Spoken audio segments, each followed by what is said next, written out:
Welcome to the Metaphysical Martini Show, where wit and wisdom come together to bridge the gap between the spirit realm and the physical world. With Ani Avedissian, the Suburban Shaman, a production of Cosmic Reality Radio.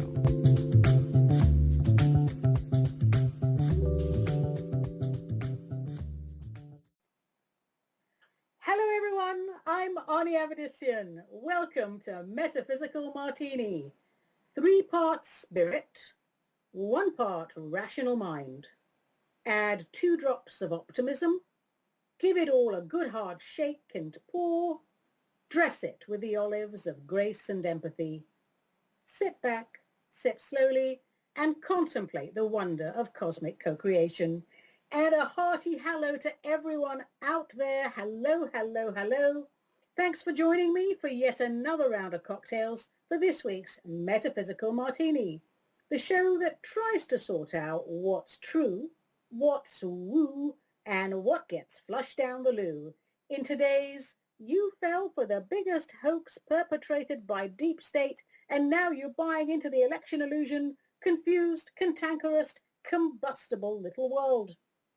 As always, we try to do this with as much grace and empathy as can be mustered on any given day. We are not always successful, I will admit that, especially these days, but we are honor bound to give it a shot. And on this show, the Metaphysical Martini Show, we do love shots, yes we do. Our rally cry is, "Awaken, O my people!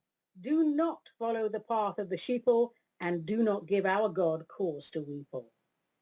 If you're joining us for the first time, a very warm welcome to you.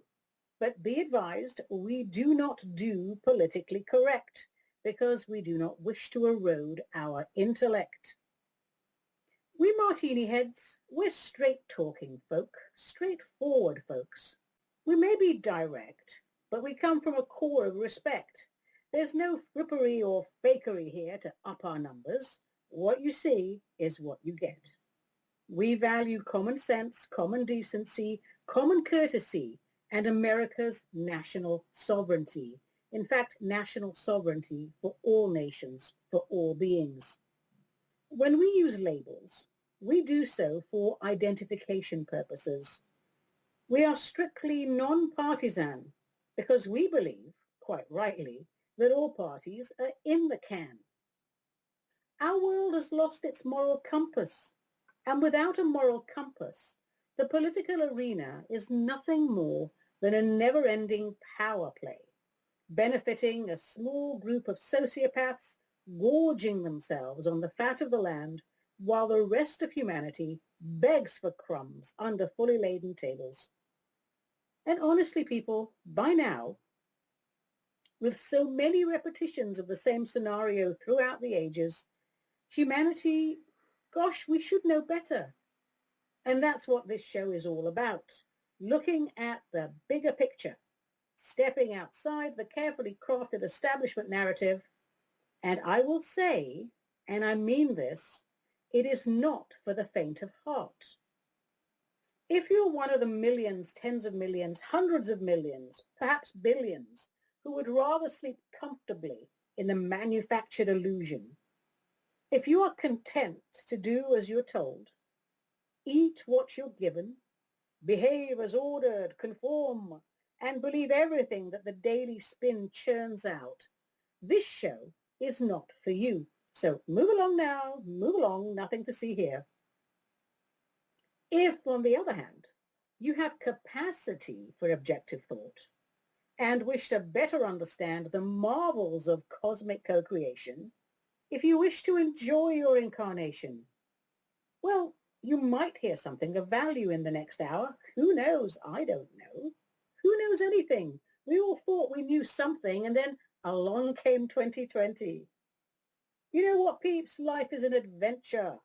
An adventure means grabbing the ball and running with it, not sitting at home in a vegetative state, contemplating the purpose of your left tit. I started this show because it became obvious to me after years, decades of working as a spiritual counselor and all the other shaman duties that come with it, marrying people, burying people, sitting with people in hospitals while they die, all of that, it became obvious to me that everyone is fundamentally miserable, living at best half-lives, and all because no one properly explains the tenets of metaphysics to the likes of John and Jane Doe. In my humble opinion, and we're all very well aware of my humility, books on the subject are, for the most part, softly written, and they barely scratch the surface. They repeat the same well-worn platitudes until they become too smooth to give us an edge on our evolution, and that has made people soft and feeble-minded. Earth is one planet of billions, I think. And this incarnation, it's one chapter in the eternal tome of our individualized existence. We are magnificent beings, cosmic creations, wielding incalculable power. Yet look at us today, running around like vitriolic little ferrets, too hateful, too spiteful to question the value of such behavior, even as it eats us up alive inside. We have allowed a handful of money men to take control of every aspect of our lives, up to and now including the contents of our minds. How we perceive the environment should be a personal, individualized affair. What is consciousness, people? Consciousness is the sum total of our inner awareness, and therefore perception is an internal matter. There is no such thing as external perception. Somewhere along the line, our perception was hijacked, and the task of telling us what to think, how to think, when to think, was delegated by the money men, to the media. It was given to the media, the mouthpiece of propaganda, the mouth of Sauron. They no longer accurately report the news. They create the narrative the establishment wants us to accept as accurate and true. There was a time they reported the news. Now they don't. They make it up. The establishment tells them what to tell us. That is perceptual engineering, a phrase I use over and over and over again, and hopefully it will stick. And all this was done by the establishment so cleverly, so slowly over time, so cleverly. In fact, the perceptually engineered cannot accept that they have been hijacked. Any mention of brainwashing causes them to become ballistic, to go totally bonkers, which is a sure sign, of course, that their minds have been hijacked, because right-minded people have no problem reviewing their belief systems. They have no problem listening to other points of view and entertaining the possibility that they might be off track or not have the full story. In my opinion, in my experience, right-minded people engage in regular self-evaluation. They don't have to be coaxed or trained. A right-minded person wants the truth, wherever it is and whatever it is.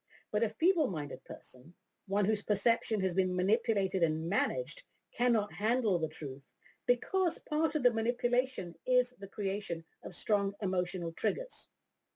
Triggers bring up a variety of often dark, unprocessed emotions. And I'll be honest, it takes self-worth and maturity to deal with emotional processing. If you are sorely triggered by a challenge to your understanding of an event or an issue, you are on some level unstable and not convinced that your point of view bears merit, because as we know, the truth needs no defense, it needs exposure. What does PR stand for? Perceptional reprogramming, not for public relations.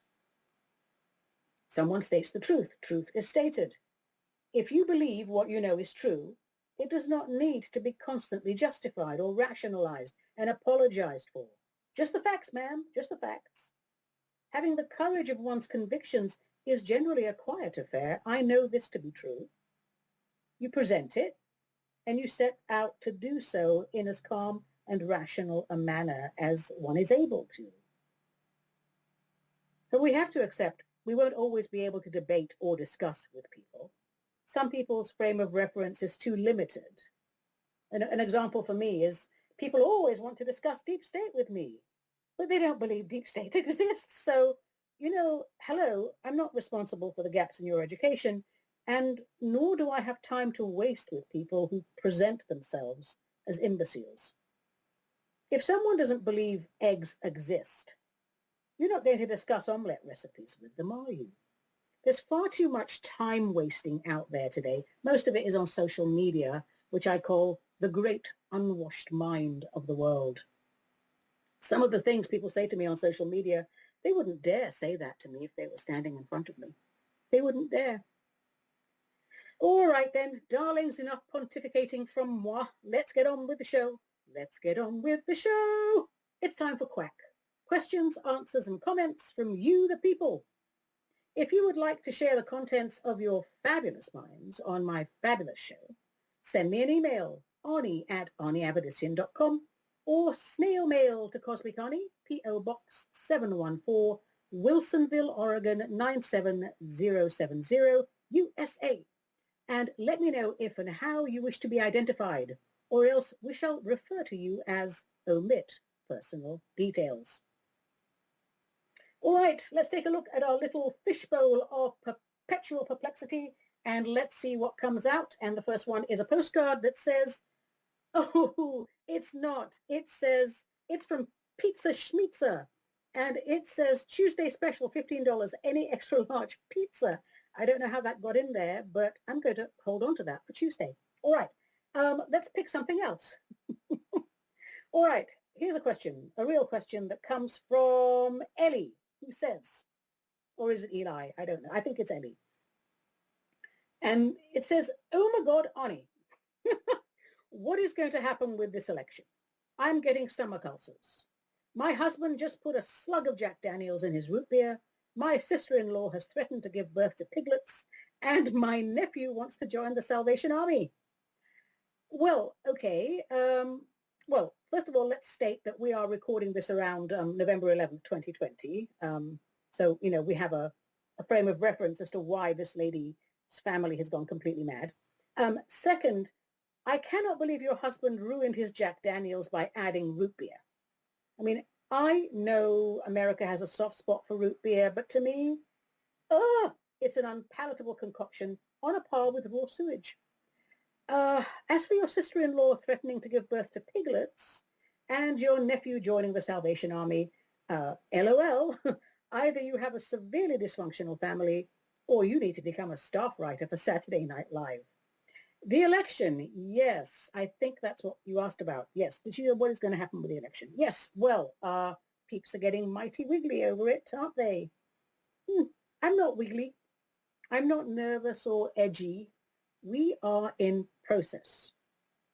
The media, they think they've announced a winner, but that is an illusion. There is no winner because we haven't done the whole due process thing, and the media does not have the authority to declare a winner. Results of the election are never finalized on election night anyway, and in every US state, state law explicitly allocates multiple days or weeks for officials to fully canvass and then certify the results. And let's be honest, you have to be an idiot not to see that there's ample evidence of fraud in multiple states. So there will be court cases. The Electoral College will meet in December 14, I think, to cast their votes. And then the federal law requires states to deliver the certified Electoral College results to the Vice President serving as the President of the Senate and other parties by the fourth Wednesday in December. And this year, I think that's December 23rd. And even then, January the 6th, 2021 at 1 p.m., I think is when the vote count is finalized and the results are certified. And for all we know, the whole election could be considered invalid due to fraud. That would be terrible, I think. I mean, I think it's great because there's fraud and it needs to be invalid. But if it isn't cleared up by January the 6th, does that mean that the president would have to be Pelosi until we all make up our minds? And I don't want to be rude, but this woman does a wonderful impersonation of a deranged vitriolic toothpick. Eli, person with an E. I'm not going to make predictions because I know how timelines work, but I will say this much. It's not over. And let's not forget, this is about freedom versus tyranny, sovereignty versus globalist slavery. And party politics can go have a big fat poo-poo. This is bigger than reds and blues, flip-flopping each other's policies, lining their pockets while people eat out of trash cans and defecate in the streets. I marvel that people still go rah-rah for political candidates. My people good, your people bad. We finally get someone who's not a politician, willing to risk his life to expose the corruption, and boy, did we witness a chemical reaction from the dark side. Well, let's hope there are some arrests for treason and crimes against humanity. Let's hope those are forthcoming because that's what they deserve, and we the people deserve to see that happen. So many are not going to wake up until it is shown to them and shoved right up their noses. If it were up to me, there would be no government. I mean, not as we know it anyway. Maybe I should stand. Well, I can't really stand, can I? Because I wasn't born in this country. I wish I was. Vote for me, Ani Avedissian. I promise a martini on every table and a chicken in every pot. Unless, of course, you're vegetarian, in which case I will give you lots of extra olives with your martini. Okay, Eli, person with an E and really bad handwriting, it's not time to wiggle out just yet. Be chill. All right, let me have a little sip of this cocktail here. Oh, yummo. Let's take another question from our listeners. I'm shaking up the fishbowl of perpetual perplexity as I speak. And here's one from Selby who says, Ani, what if Satan wins? What if Agenda 2021, 2030, and whatever else they come up with are implemented? What if they force vaccinations on us and make us wear masks for the rest of our lives? I keep hearing trust the plan, but I cannot trust anyone anymore. What if this world is lost and we are just going through the motions, waiting to be exterminated? Well, there's a pleasant thought, but we have to admit it has crossed many a mind. Okay, Selby, Satan doesn't win. Satan has temporary dominion because darkness fools people. It obscures the truth. It alters our perception.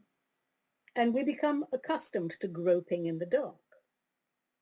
Then someone comes along and turns the lights on, and instead of being thrilled by the radiance, we are horrified to see the reality of our surroundings fully illuminated for the first time. And we panic. Oh, the truth is unfamiliar. Oh, it disturbs us. Ooh, does that sound familiar? Well, of course it does, because that is exactly what is happening all around us now. Whatever you want to call Satan does take control from time to time if we allow it to by becoming feeble-minded. But satanic dominion is a temporary state of experiencing because it's not real. It's an error in our perception, and it is not part of our true nature. Source energy has no opposite to it. Everything that is experiencing, good, bad, ugly, and in between, is a manifestation of source energy on an adventure. We are resilient beings, knowing that our true nature is cosmic, magnificent, and incomprehensibly beautiful. When we align with source, we can deal with whatever happens. If we look back at our past lives, Selby, we will find we overcame incredible odds. How many lifetimes do you think we've experienced where we were enslaved or subjugated, tortured, forced into indentured servitude, nearly starved to death or froze to death or boiled to death, or lived in a land where there was nothing to eat except boiled turnips? And yet, after a little rest and recreation in whatever you want to call heaven, we choose to reincarnate, to pick a new character and play another round of World of Earthcraft. Choose your tunes carefully. Give some thought to the allocation of your gaming points. We are created to create. We get excited when we're about to incarnate. We get here and all get pretty hosed up. But we have to remember that we chose to come here. Satan is an error in perception. It's about allowing fear and the false ego to dominate. You don't fight that. You don't fight something that's an illusion. You reinforce the truth of what you are. Magnificent divine beings of incalculable power. Every thought we think writes a new storyline. Every action we take furthers the plot. We are still in the fight, Selby. We can play what if until the cows come home, but it serves no purpose to give failure energy when we know we're winning. And we know we're winning. Why do we know we're winning? I will tell you why we know we're winning. We know we're winning because we are being relentlessly censored and misrepresented and ridiculed. If we were failing, they would leave us alone. So courage, mon ami. Qui audet adipiscitur, or as they say in English, she who dares wins. A little courage goes a long way. Remember the establishment of sociopaths who do not co-create with source energy. What does that mean? It means they don't run stuff through the boss. They don't run stuff by the boss. They need energy to feed on. If they don't have divine energy, what energy do they need? Fear. They need our fear to feed them. Without our fear, they have no power. Honestly, it's that simple. But the devil is in the details, and details are used as distractions, so beware, take care, guard the sovereignty of your mind. All right, let's take another question from the fishbowl of perpetual perplexity.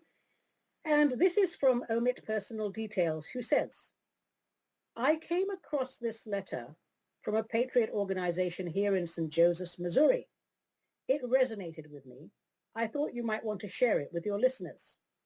You have fans in St. Joe, by the way. We love the show. It is refreshing to have straight talk back in fashion. Well, thanks for that. Do you know what? I've been to St. Joseph's, Missouri. I have. My partner is from Kansas City, Missouri, and I love all things Americana.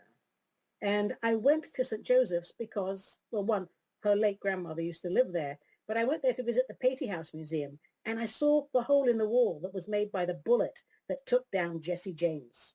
And that may not sound exciting to you, but I grew up in the UK, and we watched all the American cowboy stuff, the Virginian, Laramie, Bonanza. And until I grew up, I thought that all America was the Wild West and all Americans were cowboys and cowgirls. So all of this cowboy history to me, it's pure gold. I just love it. Oh, anyway, what was your question? Oh, yes. All right. I'll read the letter. So this is a letter from a patriot organization in St. Joseph's, Missouri. I know who wrote it, but I don't have permission to say her name. So I'm just reading this letter, which I guess is to the world.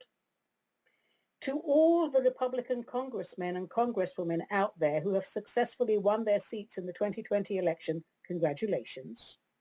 But I've got to ask, where in the bleep, bleep, bleep are you? Do you really think you were successful in this election because of your wonderful personalities and your great political accomplishments? Well, you were not. You won this election because of the man in the Oval Office who changed the face of the Conservative Party, and because of the voters, like me, who vowed to give him the 4 years he didn't get in the first place. Funny how you all had enough votes to win, however President Trump did not. Do you not think that's a little far-fetched? And are you really going to stand by and accept that piece of fantasy? I guess you are, as we, the voters, have not seen you lift a finger, nor your voice to help the man that saved not only this nation, but your grand old party as well. So I ask again, where are you, Republicans? Woohoo! Wow. Well, to the lady who wrote that, I couldn't agree more. Politics is a mean-spirited arena, infested with swamp monsters. No matter who takes office in January, and it will be Trump. Oh, God, please let it be Trump. Draining the swamp must continue, or the waters will become murky and dangerous once again. And to those who say Republicans are bailing on POTUS, no, they're not. Those in the service of deep state are bailing out. Party affiliations mean nothing to the establishment, aka the cabal, aka the Illuminati. They have corrupted everyone right across the board. That is why I have no partisan affiliations. This election is a single issue election, freedom or slavery. Trump isn't running because he's a Republican. He's actually beyond all of that. He's running because he's an American and he sees his beloved country under threat from globalism, from New World Order, from one world government, who want to homogenize, pasteurize, sanitize, and dehumanize the entire planet and turn it into one mega corporation, with us, we the people, as the indentured servants or slaves labor force. And they want to use all of the resources as their raw materials and their inventory. And it's all done very cleverly under the guise of liberalism, which has lost its meaning. But it's not a bad thing. I'm so liberal, it's beyond comprehension how liberal I am. But this kind of liberalism that they are touting is fooling everybody, lulling everybody into a false sense of security. Just like that woman in New Zealand now, the Prime Minister, who is going to put everybody in internment camps if they don't get the test. I have to say, I'm very sorry that they filmed Lord of the Rings in New Zealand. New Zealand's very proud of that, but I think their Prime Minister now thinks that she is the one that has the one ring to rule them all. Hey, thanks for bringing this letter to my attention, whoever you are, and a hearty hello and a heartfelt thank you to all of our listeners in St. Joe. And when I say whoever you are, yes, I know that I don't know who you are. You didn't tell me. Fair enough. And I don't know who wrote the letter either. But thank you. Thank you. Thank you. Now, let's move on to another question, and I'll try to stick to the point. Our next question comes from Cloda in Labrador. Oh my God, Cloda, do you really live inside a dog? Just joking. Very bad joke. I apologize. I'll see myself out. I know that Labrador is in Newfoundland, and Cloda says, I watched a couple of your YouTube videos, and you look like someone who enjoys bread. I want to share my soda bread recipe with you. I hope you enjoy it. Whoa, Cloda. Okay, they do say that the camera adds 100 pounds. So Cloda sent this recipe for soda bread, and look, this show is about whatever you want to talk about. If you want to talk about soda bread, we'll talk about soda bread. So her recipe is very basic. She says 4 cups of flour, 2 teaspoons of baking soda, 1 teaspoon of salt, and 1 3/4 cups of buttermilk. She says preheat the oven to 425 degrees. Grease and flour a 9-inch round cake pan. In a large bowl, combine the flour, baking soda, and salt. Gradually stir in the buttermilk until the dough comes together in a slightly sticky ball. Turn the dough onto a floured surface and knead gently just a few times. Don't overdo it or it'll go hard. Form the dough into a ball. Press into the pan so that it resembles a large disc. Cut an X on the top. And then she says cover the pan with another round cake pan turned upside down. That's novel. Okay. And then bake for 25 to 30 minutes covered, then remove the top pan and bake uncovered for about 10 minutes or more until the crust is dark golden brown. Well, that's a little bit different from my soda bread recipe, but you know what? I will try it. Thank you, Cloda. Thanks for watching my videos and picking up on the fact that I am quite a few pounds over optimum. And you know what? I love soda bread. I'm going to try this recipe on Sunday morning, I think, and I'll let you know how it turns out. All right, I think it's time for a little drinky poo. Excuse me. Cheers, everyone. Wow, that's good. All right. Question, comment, answer, pizza recipe, who knows? This one's from Rob. Rob says, Ani, that's me. Do you think it is possible to reverse every illness and disease? Or are there limits on what we can achieve while in human form? I have a serious medical challenge, but have refused the treatment offered by the hospital, as I am sure it will kill me before my condition ever does. I'm also concerned that they will misdiagnose me if I continue. I know what you mean. No need to say the word. Rob, I do believe, honestly, in my heart of hearts, it is possible to overcome all and any disease if we are aligned with all that is. Sickness, all disease, is ultimately an error in perception. Now, that doesn't mean we should beat ourselves up every time we get sick. After all, we're biological units, learning to live in harmony with our environment, and until we get that part down, we are bound to feel disease once in a while. I think harmony is the key word here. Difficult with almost 8 billion people on the planet to find a harmonious consensus.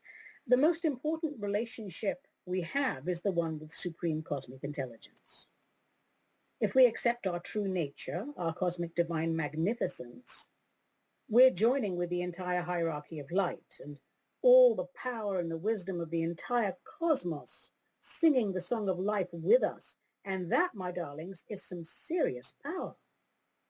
That is the primary vibration in our being. Unlimited, we are unlimited. When that is the prime vibe, we can overcome illness. We can overcome genetic coding. Genetic coding is not chiseled in stone. Epigeneticists, I'm glad I got that word out properly.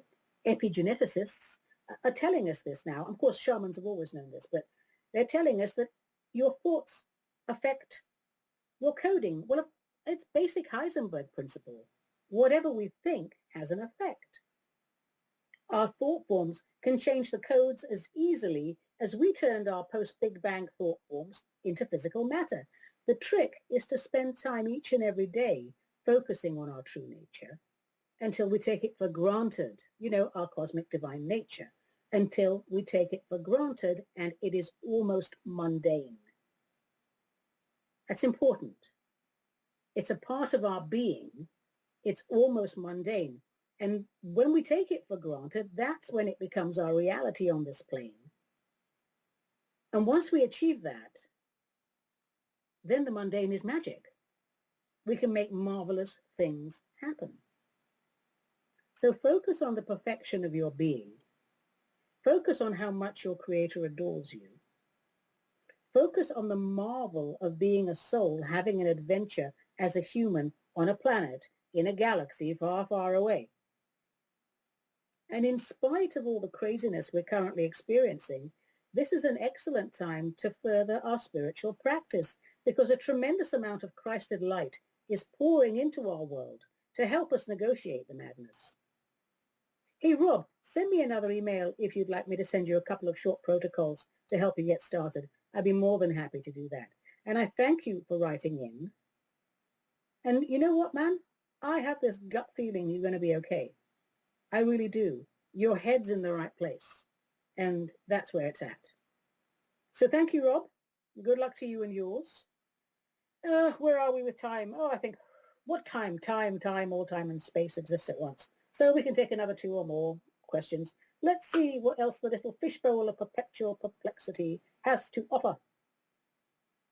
Here's another postcard, and it's not a pizza coupon, and it's from London, my hometown. Yay, London. And Jonathan says, hello, Ani. What if you are wrong about God and wrong about everything you believe in? What if you die and there is nothing? Well, Jonathan, when I die and there is nothing there, I won't be able to answer your question. And if there is nothing there, none of it will matter anyway. So I guess we'll both find out on the other side if there is another side. And if there isn't another side, well, that's that then, isn't it?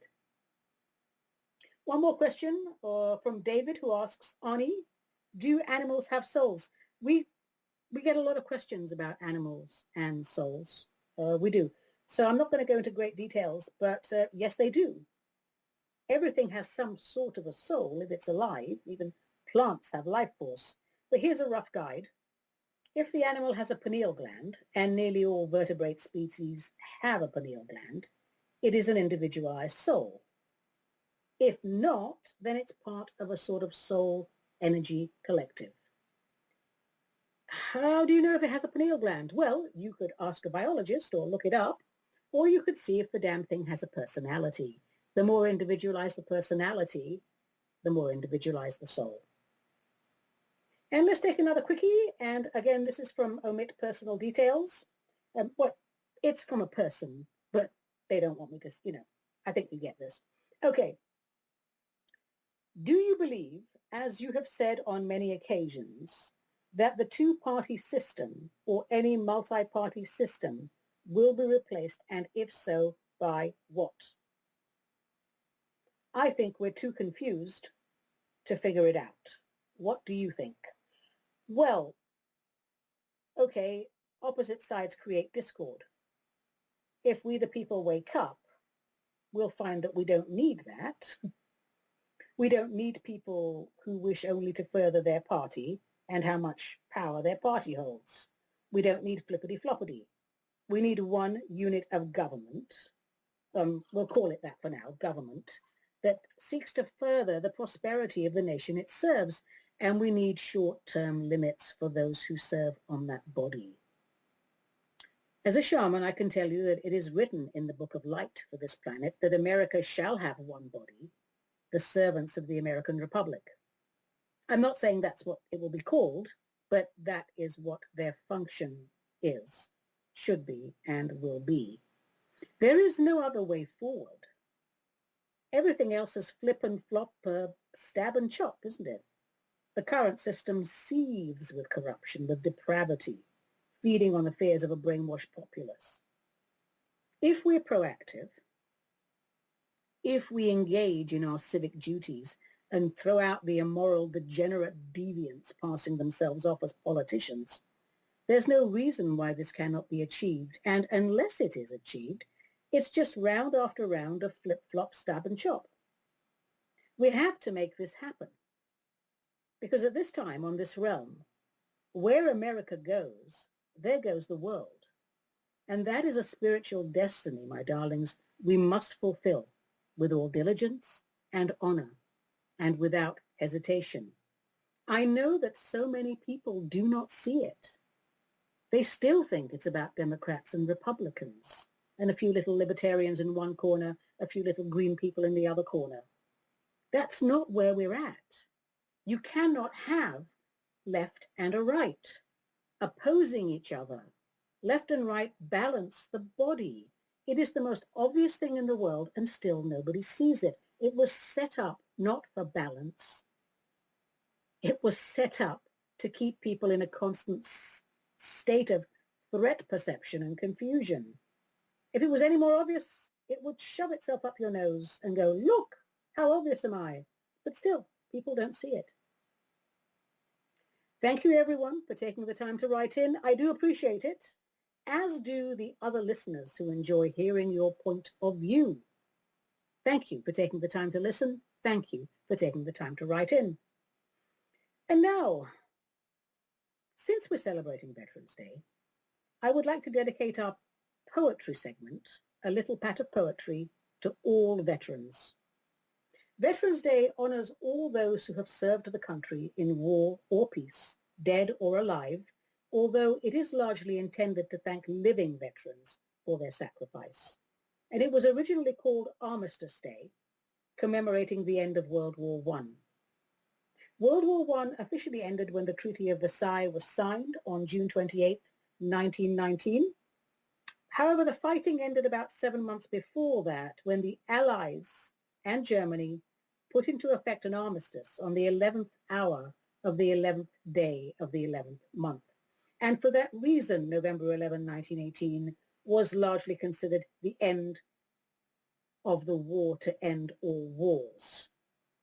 Publicity stunt for the establishment there, because clearly it wasn't. And at that time it was dubbed Armistice Day. 1926, Congress officially recognized it as the end of the war, and in 1938 it became an official holiday, primarily a day set aside to honor veterans of World War I. But then, because it wasn't the war to end all wars, we had World War II, we had the Korean War, and there had been many other wars. June the 1st, 1954, at the urging of the Veterans Service Organizations, Congress amended the commemoration yet again by changing the word armistice to veterans. So the day would honor American veterans of all wars. Fair enough, I say. And for a while, the Veterans Day date was changed, and everybody was confused and very unhappy about that. 1968, I believe, Congress signed the Uniform Holiday Bill to ensure that a few federal holidays, Veterans Day included, would be celebrated on a Monday. Why did they do that? Well, officials hoped it would spur travel and other family activities over a long weekend, which would stimulate the economy. Everything's always done to stimulate the economy. But for some inexplicable reason, the bill set Veterans Day commemorations on the fourth Monday of every October. In 1971, October 25 was the first Veterans Day under this new bill. There was a lot of confusion and people didn't like it. And some of the states kept celebrating in November. So within a few years, it became pretty apparent that US citizens wanted to celebrate Veterans Day on November the 11th. So it was a matter of historic and patriotic significance to them. 1975, General Ford said, okay, let's do it. So starting 1978, I think it was it was 1978 when it was official that Veterans Day was back to being November the 11th. And it's a multinational effort, of course, because World War I was a multinational effort. Canada, Australia both call November 11 Remembrance Day. Great Britain, we call it Remembrance Day too. And we have parades and 2-minute silence. And of course, there's poppies. Well, that's your little history of Veterans Day. But there's a poem, one of my very favorite poems, a very deeply touching poem, written by Lawrence Binyon, who was a British poet, an art scholar, and a dramatist. And he wrote this when he was sitting on the cliff top looking out over the sea from the scenery of northern Cornwall, a beautiful rugged coastline we have there. And he wrote this in mid-September 1914, a few weeks after the outbreak of the First World War. During those weeks, the British Expeditionary Force suffered some serious casualties. And it was quite clear that this was going to be one heck of a war. You'll recognize some parts of it, but here's the entire poem. For the Fallen. With proud thanksgiving, a mother for her children, England mourns for her dead across the sea. Flesh of her flesh they were, spirit of her spirit, fallen in the cause of the free. Solemn the drums thrill, death august and royal sings sorrow up into immortal spheres. There is music in the midst of desolation and a glory that shines upon our tears. They went with songs to the battle, they were young, straight of limb, true of eye, steady and aglow. They were staunch to the end against odds uncountered. They fell with their faces to the foe. They shall not grow old as we that are left grow old. Age shall not weary them, nor the years condemn. At the going down of the sun and in the morning we will remember them. They mingle not with their laughing comrades again. They sit no more at familiar tables at home. They have no lot in our labour of the daytime. They sleep beyond England's foam. But where our desires are and our hopes profound, felt as a wellspring that is hidden from sight, To the innermost heart of their own land they are known as the stars are known to the night, as the stars that shall be bright when we are dust, moving in marchers upon the heavenly plain, as the stars that are starry in the time of our darkness, to the end they remain. For the Fallen by Lawrence Binyon, in my opinion, one of the most beautiful, touching poems ever written on any theme. There is, of course, no nobility to war. There is no good reason why man should murder man, woman should murder woman. Of course, reasons for that are made up. And even though there is no nobility to war, great acts of nobility are committed during times of war. For it stretches us, it brings out the very best in us and the very worst in us. And I will just say that a great number of my clientele are veterans, and it is my honor and my privilege to minister to you. And I thank you from the bottom of my heart, not for your service necessarily in war, that's a given, but to the fact that you still serve America now, even without your uniforms. You have not forgotten your vows, and you have not forgotten your oaths. And I am very proud to stand with you, as you stand with Americans everywhere, to make sure that the globalist threat will never take over this great country. Whew. All right. Hey, you know what? We spare every expense to bring you good sound effects. And now it's time for Tarot a Go-Go. A little what the heck with your favorite tarot deck. And as you know, we're going through the minor arcana, the minor suites, not the major, the minor. But you know what? This week, given the pre-awakening existential crisis we find ourselves in, instead of discussing one card, I thought we'd do a 4-card pick and call it the, oh my God, what is going to happen next during this election spread? So here we go.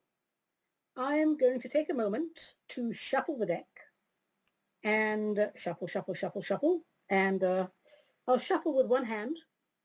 I'll have a little sip of this drinky. Oh, lovely. And back to 2 hands. And I'm going to pick 4 cards. And we're going to see what the pool of potential holds for us. I'm cutting 1, 2, 3 and picking cards. 1, 2, 3, 4. All right. So the first card I have is the Hanged Man. The chappie in the red tights and the blue tunic hanging upside down from a tree. And this card, it's all about perception.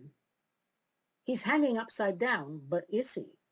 Is it actually easier for him to tell the truth when he's hanging upside down? Because perhaps the truth is a lie and the lie is the truth. So I think that sums up our current state of awareness right now. The world is not what it seems. The corruption is all around. Everything is built on shifting sands. It's all illusion. That's what the hangman means. So there's a lot more to the world than what we see. We need to dig deeper. The second card is the Chariot. Chap in his lovely shiny armor there. Chariot actually doesn't seem to be moving. Those who study the tarot know that. But he does have 2 little lovely sphinxes that would draw the chariot for him, one black, one white. Flip-flop, all sides, the light and the dark. He's moving away, though, from a city, a walled city behind him. And the chariot, of course, means action. Something needs to be done. We need to move away from the illusion that the hanged man is seeing. So we've got the corruption and the altered perception and the confusion. The chariot is coming in to go, hurrah, come on everybody, let's drive this thing through town. Let's shout from the rafters, action, everybody wake up, it's time for action.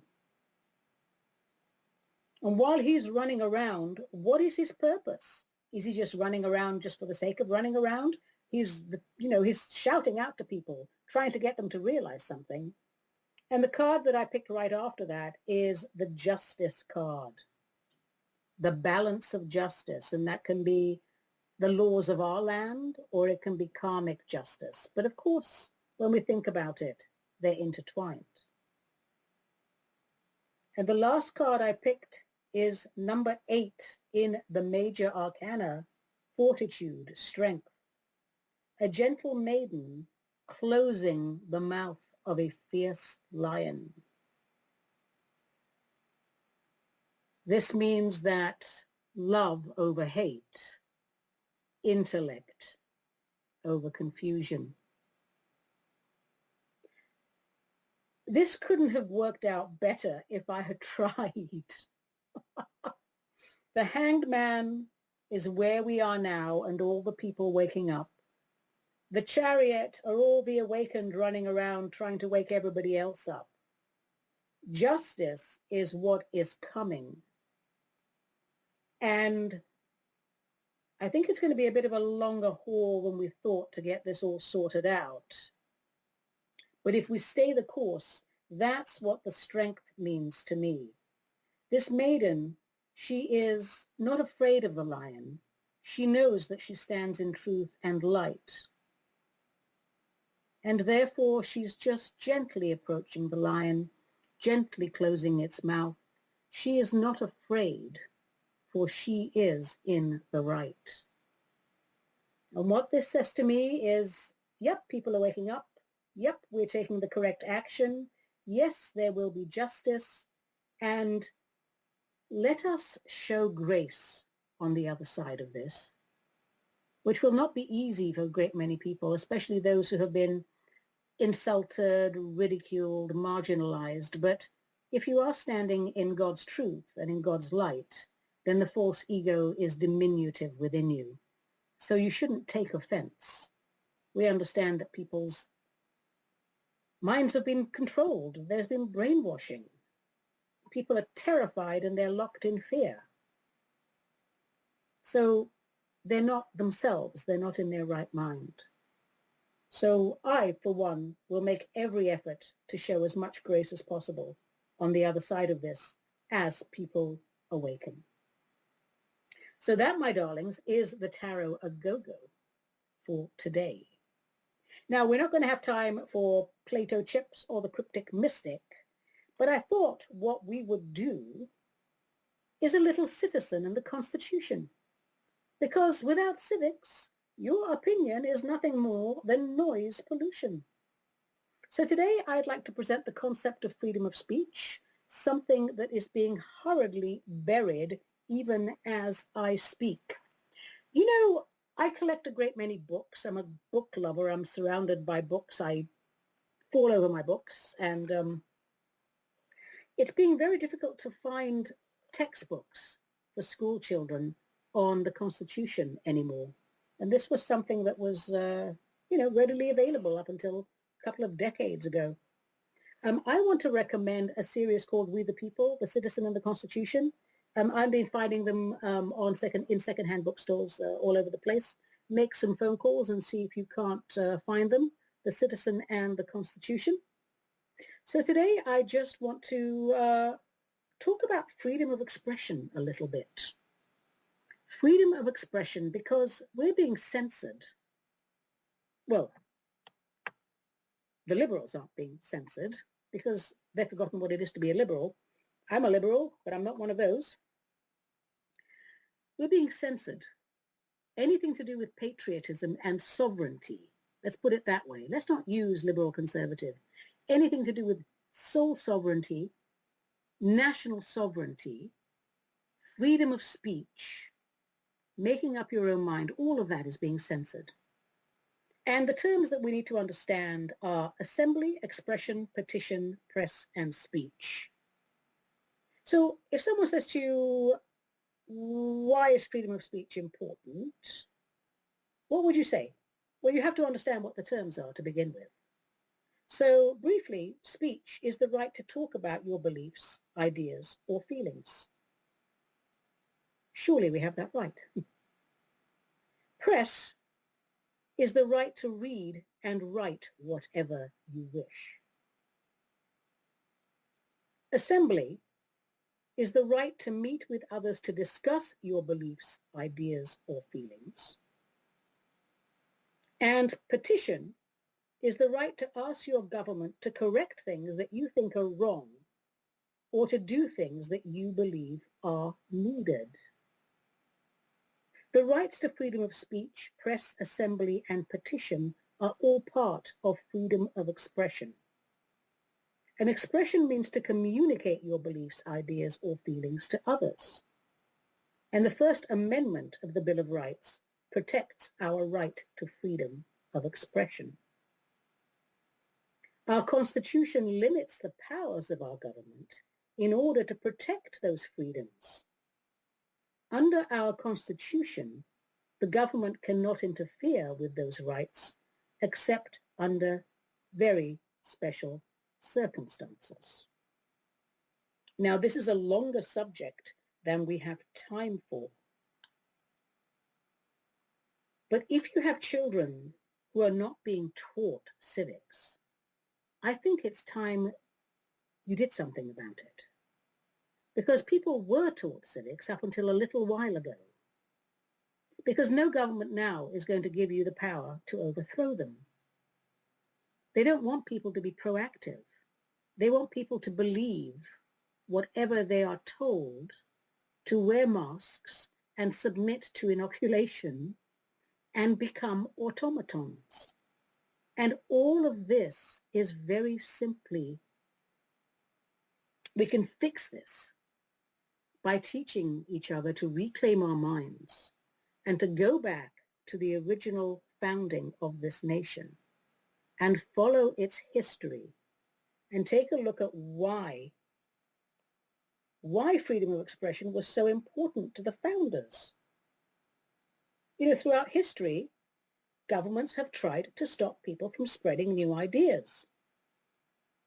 Throughout history, governments have tried to stop people from criticizing government actions. And in America, the colonies had suffered and died in some instances for that. So people, we are at a crossroads here, a karmic crossroads. We need to make sure that we are going forward in the light and that we're not submitting to another 1,000 years of darkness. Please take some time every single day to wake up and think about why you support a candidate. Is it because of a political party line? Because it shouldn't be. Parties have lost their meaning. It's all rubbish. It's all money. It's all corruption. Right now, it's about freedom versus tyranny. Don't worry about what the party says. Take a look at the individual candidates and try to put all of your egos aside and try to figure out why they are putting themselves through such a shit show where it benefits them personally not. Well, have I pontificated enough? I think I have. My darlings, I think that's it for today. I finished my drink, and that always means the end of the show. And I hope you enjoyed listening to it as much as I enjoyed recording it, because I had a blast. I always do. Chatting with you all brings meaning to my strange, paranormal little life. Today's Real Life Martini was a Rhett Butler, because I love the way folks in the South speak. They say things like, Buttercup is my doggie. And they say things like, you ain't got the brains God gave a goose. To all my Southern clients, I love you. Rhett Butler, 2 ounces of Southern Comfort, half an ounce of orange curacao, half an ounce of fresh lemon juice, half an ounce of fresh lime juice, 1 teaspoon superfine sugar. Fill a shaker with ice, add all the ingredients, give it all a good hard shake, strain and pour and enjoy. Now remember folks, Cocktails are great if they are an occasional treat. If you use top quality ingredients and take the art of mixology seriously, one drink is all you need. I'm Ani Avedissian. This was Metaphysical Martini, a production of Cosmic Reality Radio, to whom we are most grateful. Until we meet again, let the spirit inhabit the human.